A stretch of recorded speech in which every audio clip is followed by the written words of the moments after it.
자, 한번 상상해 보세요. 아주 가까운 동맹국이 우리에게 사실상 총알바지가 되어달라고 요구한다면 여러분은 어떻게 하시겠습니까? 오늘 이야기할 주제가 바로 이 위험한 딜레마입니다.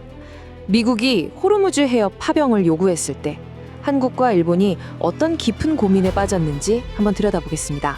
모든 논란의 시작은 바로 당시 트럼프 미국 대통령의 이 한마디였습니다. 이건 그냥 요청이 아니었죠.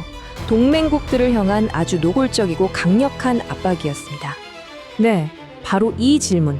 이게 바로 미국의 핵심 동맹국인 한국과 일본이 마주했던 딜레마의 본질을 정확하게 보여주는 겁니다. 정말 어려운 문제죠. 자, 그럼 먼저 트럼프 행정부가 동맹국들에게 내밀었던 이 청구서가 도대체 어떤 내용이었는지 그 요구의 속내를 한번 자세히 뜯어보겠습니다. 메시지의 핵심은 아주 명료했습니다. 한마디로 거래였어요.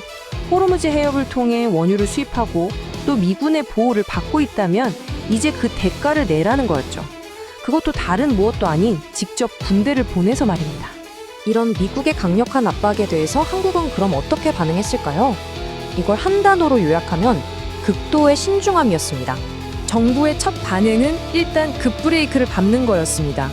이 문제는 절대로 서둘러서 결정할 일이 아니다. 충분한 시간과 논의가 필요하다고 선을 쫙 그은 거죠. 이런 신중한 태도는 정부뿐만이 아니었습니다. 여당이든 야당이든 정치권 전체가 한 목소리를 냈어요. 이건 우리 군인들의 생명이 걸린 문제이기 때문에 반드시 국회의 동의를 받아야 한다고요. 한국이 왜 이렇게까지 신중했는지 그 이유가 바로 여기에 있습니다.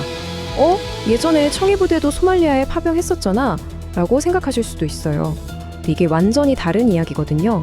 그때는 말 그대로 해적수탕, 즉 비교적 위협 수준이 낮은 임무였죠.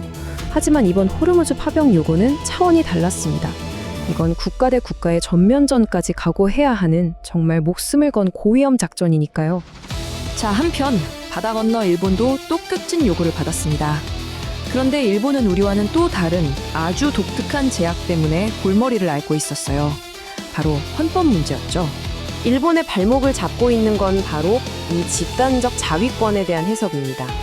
현재 일본 법상으로는 자위대 함선은 오직 일본 국적의 배만 지켜줄 수 있어요. 이게 무슨 말이냐면 바로 옆에서 미군 함정이 공격을 받아도 법적으로는 도와줄 방법이 없다는 뜻입니다. 그래서 일본 정부의 공식 입장은 바로 이런 법적인 현실을 그대로 보여줍니다. 어떻게든 헌법의 테두리를 벗어나지 않으면서 미국의 요구도 들어주고 자국 선박의 안전도 지킬 수 있는 그런 요소를 찾고 있다는 거죠. 사실 일본도 2019년에 비슷한 상황이 있었어요. 그때는 정보 수집이라는 좀 애매한 명분을 내세워서 독자적으로 파병하는 우회로를 택했었죠. 하지만 지금은 상황이 다릅니다. 미국의 압박 수위가 훨씬 높아졌기 때문에 이제 더 이상 그런 꼼수는 통하기 어렵게 된 겁니다. 자, 그럼 이 모든 정치적, 외교적 논란의 무대가 되는 호르무즈 해협은 대체 어떤 곳일까요? 이제부터는 이 임무가 왜 그렇게 위험한지 그 치명적인 현실을 한번 들여다보겠습니다. 정말 놀랍게도 미 해군이 스스로 이 해협을 부르는 이름이 있습니다. 바로 킬벅스. 말 그대로 죽음의 상자라는 뜻이죠. 이 이름 하나만 들어봐도 이곳이 얼마나 위험한 곳인지 바로 감이 오실 겁니다. 이 해협에서 가장 좁은 곳의 폭이 불과 39km밖에 안 됩니다. 이 좁은 물길에서는요, 아무리 최신 군함이라도 이란의 미사일이나 해안포 공격을 피해서 기동할 공간이 거의 없어요. 사실상 꼼짝없이 갇힌 표적이 되는 셈이죠. 그런데 여기서 정말 아이러니한 사실이 하나 있습니다. 동맹국들한테 이 위험한 킬박스를 지키라고 요구한 미 해군 있잖아요. 정작 자기네 주력 함대는 그 안으로 들어가지도 않는다는 겁니다. 이란의 미사일이 닿지 않는 저 멀리 안전한 아라비아해에서 작전하고 있어요. 그러니까 자기들은 위험해서 피하는 곳을 동맹국더러 대신 지키라는 거죠. 바로 이 킬박스 안에는 이란이 수십 년 동안 갈고 닦은 위협적인 무기들이 가득합니다. 대함 미사일은 물론이고 드론, 바다의 지뢰인 기뢰, 그리고 자폭하는 무인 보트까지 전부 값비싼 최신 군함을 무력화시키기 위해 만들어진 아주 효율적인 무기들이죠. 결국 근본적인 문제는 바로 이겁니다.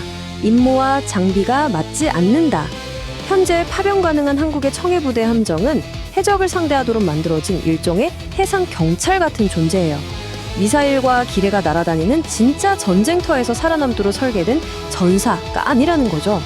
결국 모든 이야기는 처음의 질문으로 다시 돌아옵니다. 동맹이라는 관계의 대가를 우리 군인들의 피로 치러야 할지도 모르는 상황이 온다면 과연 한 국가는 어떤 선택을 해야 하는가?